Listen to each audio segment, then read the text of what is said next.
For the first time ever, the Plymouth Senior Baseball League All-Star team was playing against the Plymouth Babe Ruth All-Stars, and they were playing for the Have a Sammy Kind of Day organization.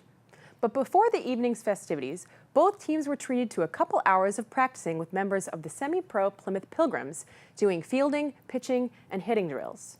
To add to the diversity of the day's events, some of the younger Little Leaguers from the Plymouth area were invited to practice with the big guys and the bigger guys. You don't even have to like baseball that much to appreciate what a fun event this was for 3 generations of athletes, especially the Home Run Derby. The practice with the Pilgrims is really something that generated from the actual All-Star game itself, and we wanted to see what we could do to include as many people as possible. And by that I mean any kids of any range in any league that we have in this, in our community of Plymouth. And this particular practice with the Pilgrims, we have players that are just about to make it. They're on the doorstep of perhaps a professional career. And then we have our all-star players from both of our leagues who will be playing in the game later tonight.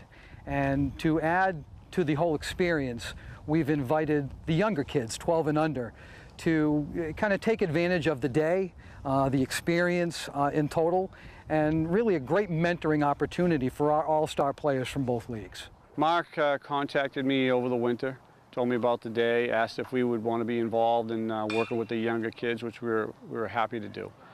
For us, it ties us more to the community. It lets us make that connection to the community that we need to operate here in Plymouth. So. Mark Way runs the Downey division in Babe Ruth, and I run the senior program, and we got together in a couple of emails and said, let's take a look at this and see if it'll work. And I talked to our league commissioners to make sure of, charter issues and all that stuff, make sure that we could do it. And then he tied the charity into it that he used last year. And it was just a good way for both programs to merge. We put the kids through infield drills, outfield drills, try to teach them as much as we can in an hour on the fundamentals.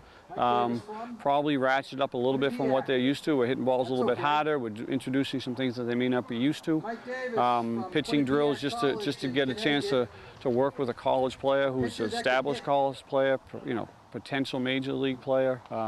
Just a chance for them to get out there and learn a little bit. Maybe they pick up a nugget here and there that helps them out going forward. It brings up their spirits when they see the kid making the play, the older kid making the play, and then they get the next ground ball and they make the same throw.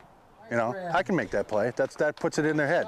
They can throw it from center field. It's not going to go as far, but they're still making the same play as the kid who was getting scouted by a major league team. So it's a great thing for them. Typically, my expectation after every one of these events from the past 4 years is the kids take away an experience that they will remember going into the following year. This is really the culmination of our seasons, both leagues. And to end it on this positive note with these players and in this environment, it really sets the stage for what these kids are going to do the following year and the year after that. That ball's gone, and that wraps up the Home Run Derby. Give the Plymouth Pilgrims a hand.